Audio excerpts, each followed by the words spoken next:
ፊትህን እሻለሁ። አቤቱ ፊትህን ከኔ አትመልስ።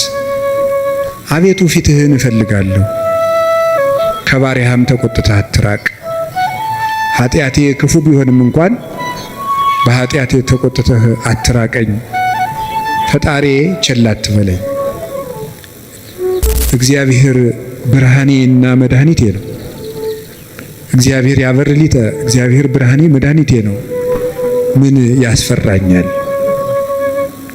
እግዚአብሔር ምእመና ለሕይወቴ ወምንትኑ ያደነግጸኒ። እግዚአብሔር የሕይወቴ መታመኛዋ ነው። ምን ያስደነግጠኛል? ሀገር ተነስቶ በእኔ ላይ ቢከበኝ ልቤ አይደነግጥብኝም። በእግዚአብሔር እታመናለሁ እና። በጨነቃችሁ ጊዜ መዝሙረ ዳዊትን በጣም ውደዱት። እኔ ማስተማር ከጀመርኩ ጀምሮ ስለ መዝሙረ ዳዊት ነው የምናገረው። ያልሆነ ሰው ስልክ ቢደውልላችሁ ማለት ሰው ስልክ ደውሎ ቢያስፈራራችሁ፣ ሰው በስልክ ቢሰድባችሁ፣ ያመናችሁት ቢከዳችሁ፣ አደጋ ወደ እናንተ እየመጣ እንደሆነ ብትሰሙ ከዳዊት መዝሙር አንድ አውጥታችሁ አነው። አቤቱ ፈጣሪ እስከ መቼ ትዘነጋኛለህ?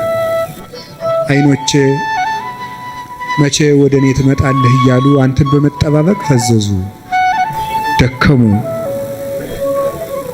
ማይዝ የትመጽእ ሀቤ፣ ወደ እኔ የምትመጣ መቼ ነው? ወአሐውር በየዋህተ ልቤ ማእከለ ቤቴ፣ አንተን በመጠበቅ በልቡና ቅንነት ጸንቼ እጠብቅሃለሁ። እግዚአብሔር እድል ፈንታዬ ጽዋ ተርታዬ ነው። ያለ እግዚአብሔር ምግቡ፣ እግዚአብሔር ልብሱ፣ እግዚአብሔር መጠጡ ነበር። ፈጣሪ ወበመስካቤኒ እዜከረከ፣ ሳንቀላፋም አንተን እያሰብኩ አንቀላፋለሁ፣ በመኝታዬም አስብሃለሁ። ስለዚህ ተራሮች እየተነሱ ወደ ባህር ልብ ቢወረወሩ እግዚአብሔር መጠጊያችን ነውና አንፈራም። አምላክ በስመ አብ ወወልድ ወመንፈስ ቅዱስ አሃዱ አምላክ አሜን። አፈቅረከ እግዚኦ በኃይሌ፣ ጉልበቴ ሆይ እወድሃለሁ በሚል ርዕስ ነው የምንማማረው።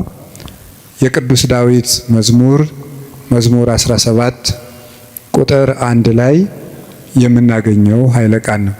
እስኪ ሁላችሁም አቤቱ ጉልበቴ ሆይ እወድሃለሁ በሉ። ደግማችሁ በሉ። አቤቱ ጉልበቴ ሆይ እወድሃለሁ በሉ። ሶስተኛ አቤቱ ጉልበቴ ሆይ እወድሃለሁ።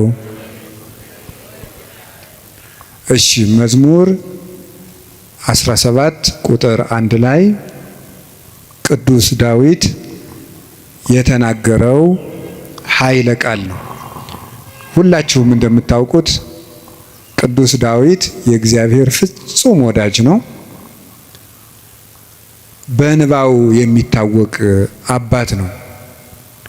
ይገርማችኋል፣ በቅድስና ሰው በሚያየው የቅድስና ውበት ዳዊትን የሚበልጡ ብዙ ሰዎች አሉ። በልብ ውበት ግን ቅዱስ ዳዊትን የሚያህል ሰው የለም። ልቡ ውብ ነበረ።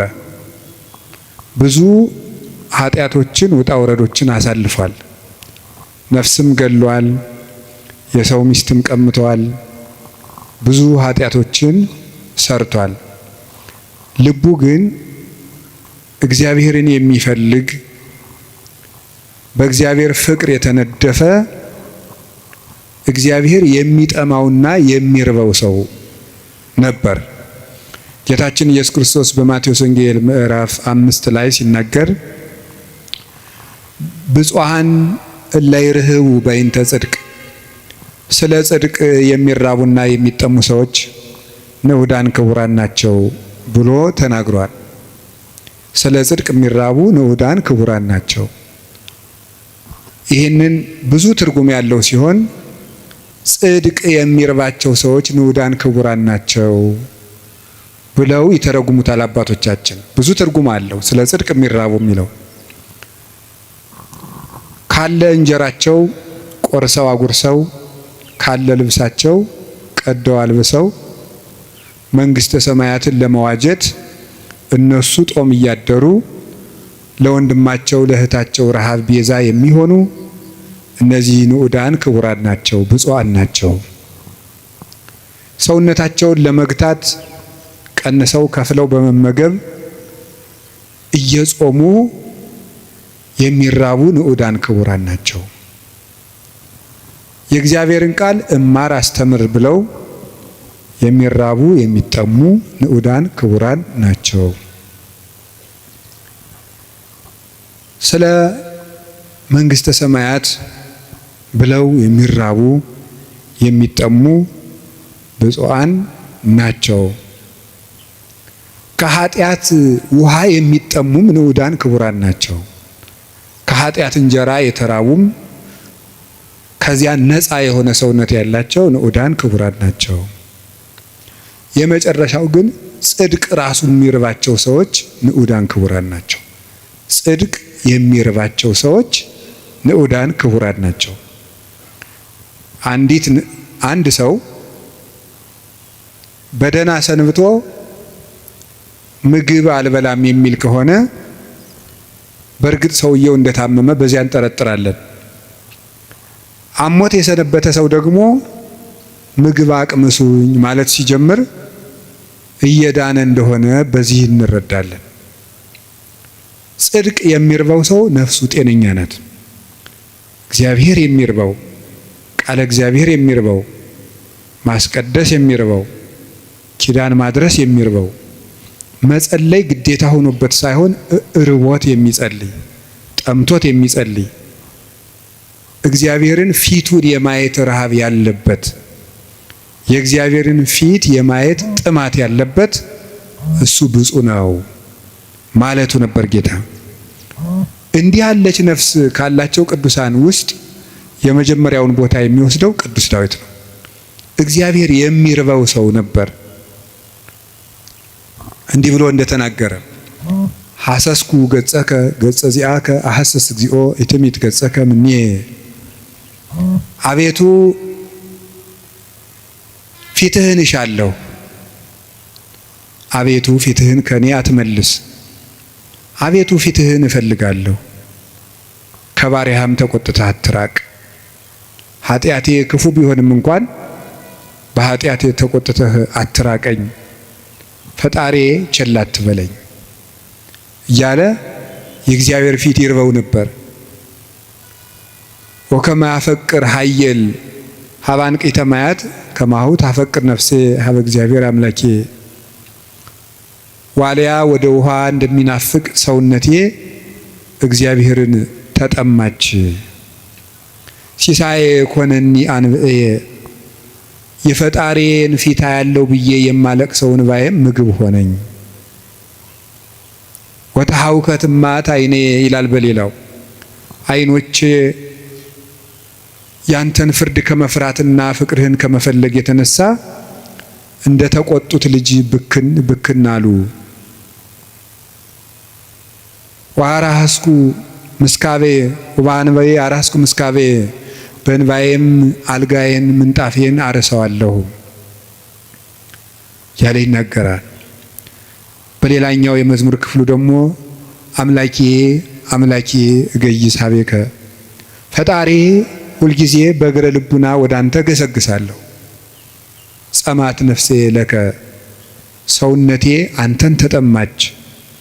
ማይዜ እበጽሕ ወእሬይ ገጾ ለአምላኬ ደርሼ የፈጣሪን ፊት የማየው መቼ ነው ይላል። እስከ ማይዜኑ ጊዜው ተረሳኒ ለግሙራ አቤቱ ፈጣሪ እስከ መቼ ትዘነጋኛለህ? ደክማ አይንቴ እንዘይብላ ማይዜ ትመጽእ ሀቤ ዓይኖቼ መቼ ወደ እኔ ትመጣለህ እያሉ አንተን በመጠባበቅ ፈዘዙ ደከሙ። ማይዜ ትመጽእ ሀቤ ወደ እኔ የምትመጣ መቼ ነው? ወአሐውር በየዋተ ልቤ ማእከለ ቤቴ አንተን በመጠበቅ በልቡና ቅንነት ጸንቼ እጠብቅሃለሁ። እግዚአብሔር እድል ፈንታዬ ጽዋ ተርታዬ ነው። ያለ እግዚአብሔር ምግቡ፣ እግዚአብሔር ልብሱ፣ እግዚአብሔር መጠጡ ነበር። ፈጣሪ ወበመስካቤኒ እዜከረከ ሳንቀላፋም አንተን እያሰብኩ አንቀላፋለሁ፣ በመኝታዬም አስብሃለሁ። ፈጣሪ አንተ ብከ ተገደፍኩ እማይፀን በእናቴ ማህፀን በአንተ አምኜ ተጣልኩኝ። አንተ አምላኬ የምከርሳ አምላኬ ፈጣሪ በእናቴ ማህፀን ሳለሁ አንተ አምላኬ ነህ።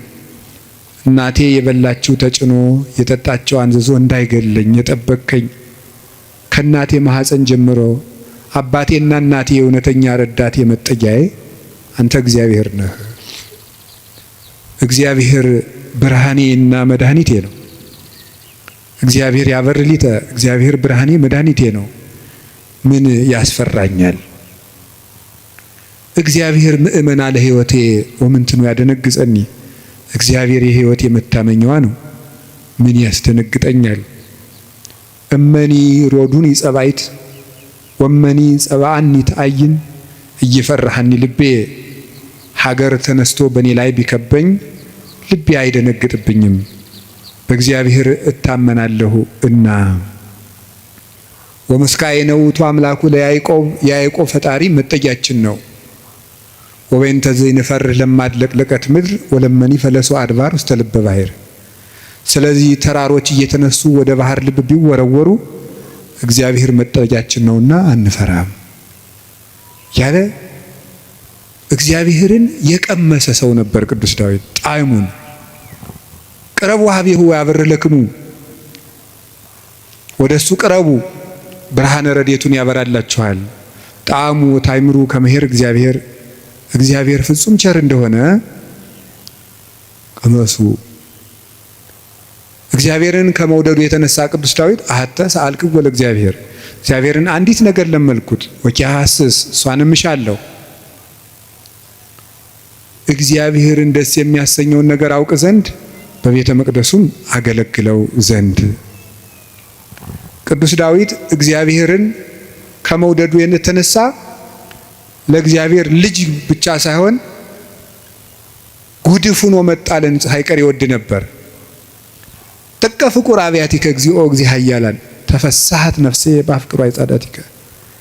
የኃያላን መላእክት ፈጣሪ እግዚአብሔር ሆይ ማደሪያዎችህ ቤተ መቅደሶችህ እንደምን የተወደዱ ናቸው። ሰውነቴ ቤተ መቅደስን በመውደድ ደስ አላት። አብደርኩ እትገደፍ ውስተ ቤተ እግዚአብሔር ምንበር ውስተ ቤተ ኃጥአን። በኃጥአን ድንኳን ቤት አዳራሽ ተመችቶኝ ከሚኖር በእግዚአብሔር ቤት ብጣል እንኳ ደስ ይለኛል ይላል ቅዱስ ዳዊት። እግዚአብሔርን አመስግኖ የማያልቅበት ነው። በተስፋ ባሕቲትከ አኅደርከኒ፣ በአንተ አለኝታ አንተ ብቻ ባለኝታ አሳደርከኝ። በአንተ አምኜ እሰክም ወነውም፣ ዓይኖቼንም በአንተ አምኜ ከድናቸዋለሁ። ስነሳም አንተን አምኜ እነሳለሁ እያለ ልቡን በእግዚአብሔር የጣለ እግዚአብሔርን የሚወድ ሰው፣ የእግዚአብሔር ልብ የፈሰሰለት ሰው ነበረ። እንደ አባት ሲቆጣው ብክን ብሎ የሚደነግጥ፣ በፍቅሩ የተነደፈ ርኅሩህ፣ ጠላቶችን ስለ እግዚአብሔር ብሎ የሚወድ የጌታችን የኢየሱስ ክርስቶስ ወንጌል ምልክት የነበረ አባት ነው ቅዱስ ዳዊት። ለዚህ ነው የዳዊት መዝሙር በተዘመረበት አጋንንት የሚደነግጡት፣ ልብ ሰላም የሚያገኘው። ስለዚህ የተወደዳችሁ ምእመናን በጨነቃችሁ ጊዜ መዝሙረ ዳዊትን በጣም ውደዱት። እኔ ማስተማር ከጀመርኩ ጀምሮ ስለ መዝሙረ ዳዊት ነው የምናገረው። ልክ እናንተ እንደምትጨነቁት እኛም እኮ ይጨንቀናል። እኛም የምንጨነቅበት ጊዜ አለ። እናንተ ኃጢአት እንደምትሰሩ እኛም እንሰራለን። በተጨነቅን ጊዜ ግን የምናርፈው ከዳዊት መዝሙር አንዱን በመዘመር ነው። እንዲያውም እናንተ ጥሮች ናችሁ፣ እድለኞች ናችሁ። እናንተ ቢጨንቃችሁ ወደ አንድ ቄስ ሄዳችሁ ትናዘዛላችሁ። ቄስ ሲጨንቀው ግን ወደ ማን ይሄዳል? ጳጳሱ ቢጨንቃቸው ከፓትርያርኩ ይሄዳሉ። ፓትርያርኩ ቢጨንቃቸው የት ይሄዳሉ? በወንበር መቀመጥ ዕዳ ነው። አባት መሆን ሌላውን አጽናንቶ ራስ መጽናኛ ደግሞ ይቸግራል። የዛን ጊዜ መጽናኛ የቅዱስ ዳዊት መዝሙር ነው እና ያልሆነ ሰው ስልክ ቢደውልላችሁ ማለት ሰው ስልክ ደውሎ ቢያስፈራራችሁ፣ ሰው በስልክ ቢሰድባችሁ፣ ያመናችሁት ቢከዳችሁ፣ አደጋ ወደ እናንተ እየመጣ እንደሆነ ብትሰሙ ከዳዊት መዝሙር አንድ አውጥታችሁ አንብቡ። እዚህ የመጣችሁት ለሕክምና ነው እንጂ እንደ አሬዎስፋጎስ አደባባይ የሚባል አለ ግሪክ ውስጥ። ዛሬ ምን አዲስ ፍልስፍና ይነገር ይሆን ተብሎ ህዝቡ ሁሉ አዲስ ወሬ ለማዳመጥ የሚሄድበት ነው። ስለዚህ መምህር ገሌ ምን ይሰብክ ይሆን ብላችሁ መቼስ አልመጣችሁም። ከብዙ ስራችሁ ከጠበበ ሰዓታችሁ ምናልባትም አንዳንዶቻችሁ ለመኖር ከተቸገራችሁበት ሳንቲማችሁ በታክሲ አውጥታችሁ ነው የምትመጡት። የኔን እረዳለሁ። እኔ አንዳንድ ጊዜ የገጠር ሰው ያሳዝነኛል፣ አንዳንድ ጊዜ የከተማ ሰው ያሳዝነኛል። የገጠር ሰው የሚያሳዝነኝ በሚያሳዝንበት ነው፣ ለነሱ ነግራቸዋለሁ። የከተማ ሰው አንዳንድ ጊዜ የሚያሳዝነኝ ደግሞ በተለይ ታክሲ የሚሰለፍ ሰው ያሳዝነኛል። እውነቴን አይደለም ነግራቸው፣ አልዋሽም። ሰው ሲሰራ ውሎ ቤቱ ለመግባት ደግሞ ታክሲ ተሰልፎ ብር ይዞም ለካ ደግሞ መሄድ ያቅታል። ወረፋው ደግሞ 1 ሰዓት 2 ሰዓት ደግሞ ይፈጃል። እንደገና ሄዶ ምን ብሎ ታክሲውም ተወዷል አሉ። ከዛችሁ ግን ይሄ በታምር ነው ሰው የሚኖረው፣ በታምር ነው። ካልሰረቃችሁ በቀር በታምር ነው እየኖራችሁ ያላችሁ፣ አንዳንዱን ማለት ነው። እና በዚህ ሁሉ ነገር መሀል የመጣችሁት ለሕክምና ነው። ሊታከም የሄደ ሰው የታዘዘለትን መድኃኒት ሲውጥ ነው ድህነት የሚያገኘው። አሁን የምነግራችሁን ነገር አድርጉት፣ እረፍት ታገኛላችሁ። በተጨነቃችሁ ጊዜ ሞባይላችሁን ከፍታችሁ የሆነ ነገር ወደ ማዳመጥ አትሂዱ። መዝሙረ ዳዊት መኪና ያላችሁ ሰዎች ካላችሁ መኪናችሁ ውስጥ እቤት እንዳለ ሁሉ መኪናችሁ ውስጥ ራሱ አንዱን ችሎ የማይወርድ አንድ መዝሙረ ዳዊት ቢኖራችሁ ጥሩ ነው። የሆነ ወረፋ እንኳን እስከምትጠብቁ የነዳጅ ወረፋም ሊሆን ይችላል አላውቅም። መኪና ውስጥ ናችሁ 3 መዝሙር ዘምሩ። መስሪያ ቤት ገብታችሁ ወረፋ እስኪደርሳችሁ 1 መዝሙርም ዘምሩ፣ የዳዊትን መዝሙር። ይገርማችኋል፣ መንገዳችሁ ሁሉ ብርሃን ይሆናል። እውነቴን ነው የምነግራችሁ። መቼም ስብከት ድራማ አይደለም። በቅድስና ሕይወታችን አባቶቻችን አንመስልም። በእውነት እኔ በግሌ ብዙ የጎደፉ ኃጢአቶች ይኖሩብኛል። ግን